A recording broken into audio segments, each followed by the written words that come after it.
The first thing little Henry noticed was the birds. They stopped singing. The relentless prairie wind still hissed through the brittle cornstalks, but the familiar chatter of sparrows and the harsh cry of the crow vanished. It was April 14th, 1935. High noon, but the light over the Henderson farm outside Boise City, Oklahoma, was turning a strange, coppery brown. His mother, Clara, stood frozen at the kitchen sink, her hands dripping soapy water, her eyes fixed on the western horizon. "John!" she called, her voice tight. "John, you need to see this!" John Henderson wiped the sweat from his brow, thinking another dry thunderstorm was brewing. But when he stepped out onto the porch, the sight stole his breath. It wasn't a cloud, it was a wall. A towering, churning, roiling cliff of dirt, black as a bruise and reaching from the earth to the heavens, swallowing the sky whole. It moved with a terrifying, silent speed.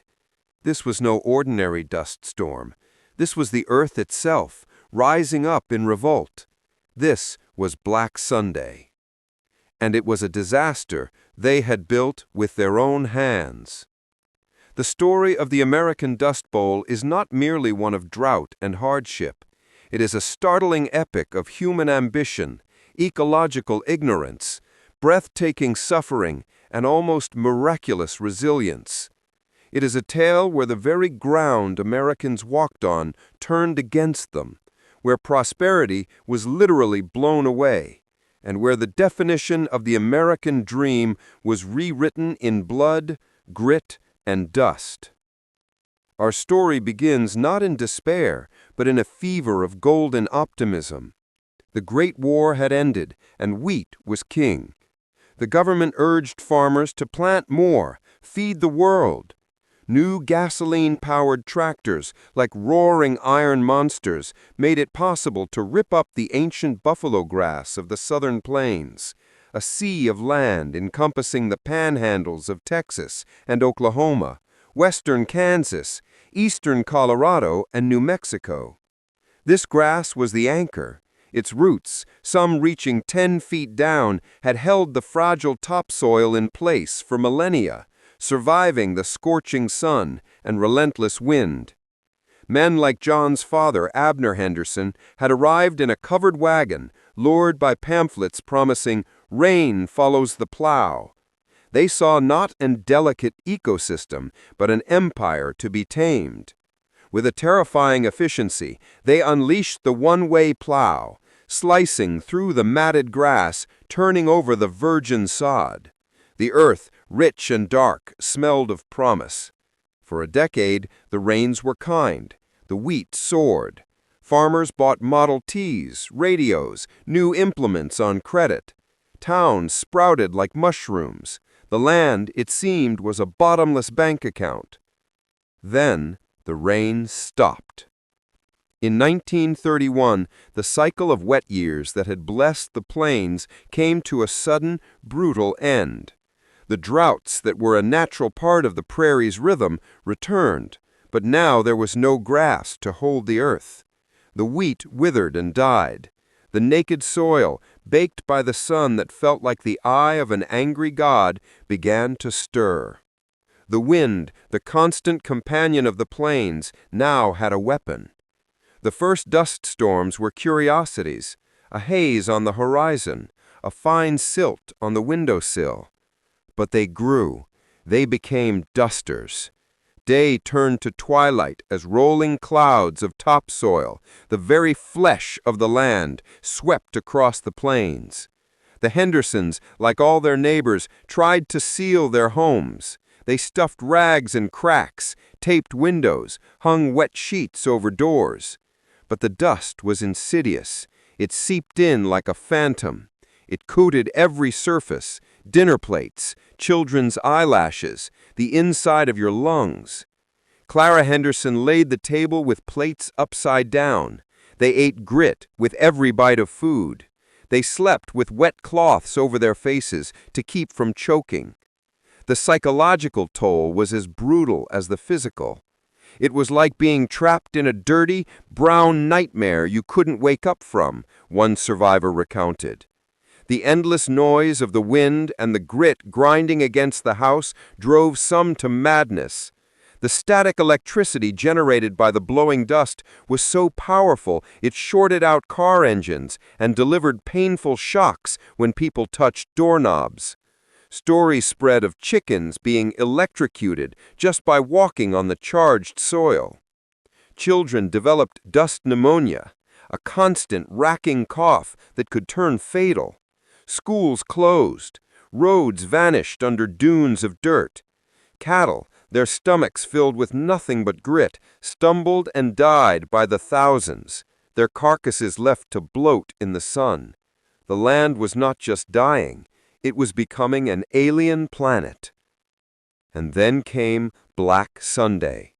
The monster storm of April 14, 1935 was the crescendo. It was the result of a perfect, terrible synergy of conditions. As the black blizzard hit the Henderson farm, the world plunged into an absolute, suffocating darkness. It was darker than midnight, a darkness you could taste and feel. Henry, clutching his mother's skirt, screamed that he was blind. John lit a kerosene lamp at noon, but the glow only illuminated a swirling, thick brown soup. They huddled in the kitchen, towels pressed to their faces, listening to the fury of a billion particles of their farm assaulting their home. The storm raged for hours. When the light finally returned, it was a dim, eerie brown. Their world was buried, fences gone, machinery half submerged. The chicken coop had vanished under a dune. Black Sunday was a national event. The dust didn't stop at the plains. It flew east at 60 miles per hour. That very evening, it began to sift down on Washington, D.C., falling on the desks of senators. By Monday, it was dimming the sun over New York City, dusting the decks of ships 300 miles out in the Atlantic Ocean. The nation, finally, could no longer look away. Enter a man who would become both savior and villain. Hugh Hammond Bennett, a soil scientist who had been shouting warnings into the void for years. Seizing the moment, he orchestrated a dramatic testimony before Congress about soil erosion. As dust from the Great Plains, carried by the very winds he was describing, began to filter through the windows of the Capitol building, he thundered, "This, gentlemen, is what I'm talking about." It was a masterstroke. Congress, seeing and breathing the crisis, acted. This led to one of the most astonishing and controversial chapters of the Dust Bowl, the government's intervention. The New Deal's Soil Conservation Service was born. Agents fanned out across the plains with a radical message. To save the land, you had to stop fighting it. You had to work with it. They taught desperate farmers like John Henderson revolutionary, painful new methods. Contour plowing, following the natural curves of the land to stop water runoff. Strip cropping, alternating rows of wheat with rows of soil-anchoring sorghum or hay. Terracing, sculpting the hillsides into steps to catch rainfall. And most heartbreaking of all, they paid farmers to plow under their struggling wheat and to let millions of acres go back to grass. For a man whose identity was tied to sowing and reaping, ordering John to not plant was like asking him to stop breathing. It was a profound psychological shift forced by utter catastrophe. Government men also bought up starving cattle for a pittance and slaughtered them, a traumatic but necessary act to prevent total ecological collapse. They planted a shelter belt of over 200 million trees from Canada to Texas to break the wind. Slowly, painfully, the land began to heal. But for many, it was too late. The Great Exodus had begun. Over 2.5 million people left the Dust Bowl states. The Hendersons held on until 1936, the hottest year on record in the U.S. until that time. The final blow was a duster that lasted for 70 straight hours. With a baby girl now in tow and Henry sickly, they packed their battered Chevrolet with whatever would fit. They joined the River of Humanity on Route 66, heading west to the promised land of California. Their journey was its own kind of hell, the discrimination, being called Okies as a slur, the back-breaking work for starvation wages in the migrant camps, immortalized by John Steinbeck in The Grapes of Wrath. The Dust Bowl had created a wave of climate refugees within their own country, testing the very idea of American solidarity. Yet the most startling legacy of the Dust Bowl is not the departure, but the transformation of those who stayed. The land, under the new conservation methods, did recover. Rains eventually returned in the early 1940s. Farmers who had adopted the new ways found their soil could hold moisture again. The lessons, carved in suffering, became gospel. The government programs, once viewed as socialist intrusions, became the bedrock of modern American agriculture. The Henderson farm? John and Clara eventually made it to Oregon, not California, finding work in a lumber mill. They never farmed again. But Henry, the little boy who thought he'd gone blind on Black Sunday, survived pneumonia. He fought in World War II, and on the GI Bill, he studied agriculture at Oregon State. He became a county extension agent, spending his career teaching the very soil conservation principles his family had learned too late. The trauma of his childhood was channeled into preventing another. The Dust Bowl was a man-made apocalypse, a startling collision of human hubris and natural force. It stands as a stark, permanent lesson in the limits of conquering nature. It reshaped the American government's relationship with its land and its people.